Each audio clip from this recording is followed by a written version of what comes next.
Yeah, a lot of this seems to be really based around, what the church has kind of coined those corporal works of mercy, right?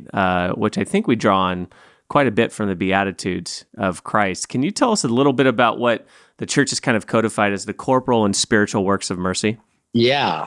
So the corporal works of mercy, just when you even think about it, it literally means corporis, corporal, body. It means physical, bodily, tangible things that we can do to show we're merciful.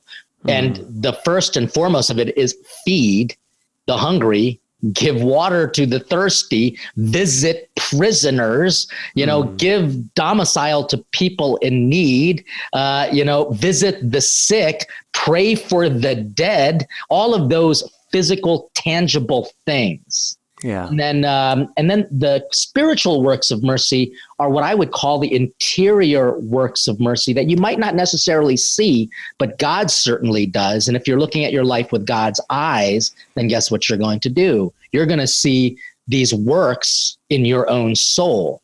And those are obviously very beautiful works of mercy, whether it be like spiritually praying for people, all of the forgiving of sinners, the admonition of sinners, all of those spiritual things that kind of, give motivation to the physical. You can't have one without the other, by the way. Yeah, I think that if there was a theological truth bomb right there, that's it. Sure. Is that spiritual and the physical are so tightly bound. I don't think people always see that as tightly bound. They kind of have a tendency to separate them. Well, that's kind of the reason why I'm doing what I'm doing, is because I want to remind people that, when people think of faith, they automatically think of the spiritual works of mercy, which is good. I'm glad that you think of those things.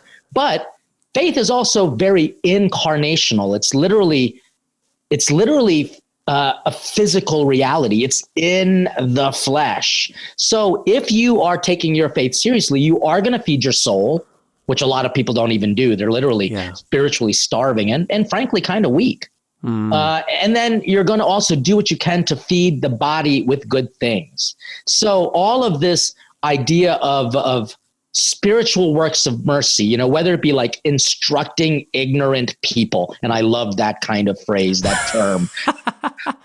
and why is because that's a type of feeding. You're feeding people knowledge when they want to ignore you. In the same way you feed your children healthy vegetables, because if not, they become ignorant to good health. Yeah. I mean, for example, to forgive people's offenses. What does that look like physically? It looks like you eat with them. Yeah. That's what it looks like. Like if you and your spouse are arguing, you're not going to eat together until you forgive each other. And then you can have communion together. So the spiritual and the physical have to work together, and you can't have one without the other. Hey everyone, thank you so much for checking out this clip from the Practical Theism podcast. If you enjoyed this clip and you want to check out the full episode, you can do so by finding it on our YouTube channel. Definitely consider subscribing and ringing that little bell so you can continue to get updates, notifications when we release new episodes and new clips just like this one. I hope to see you soon.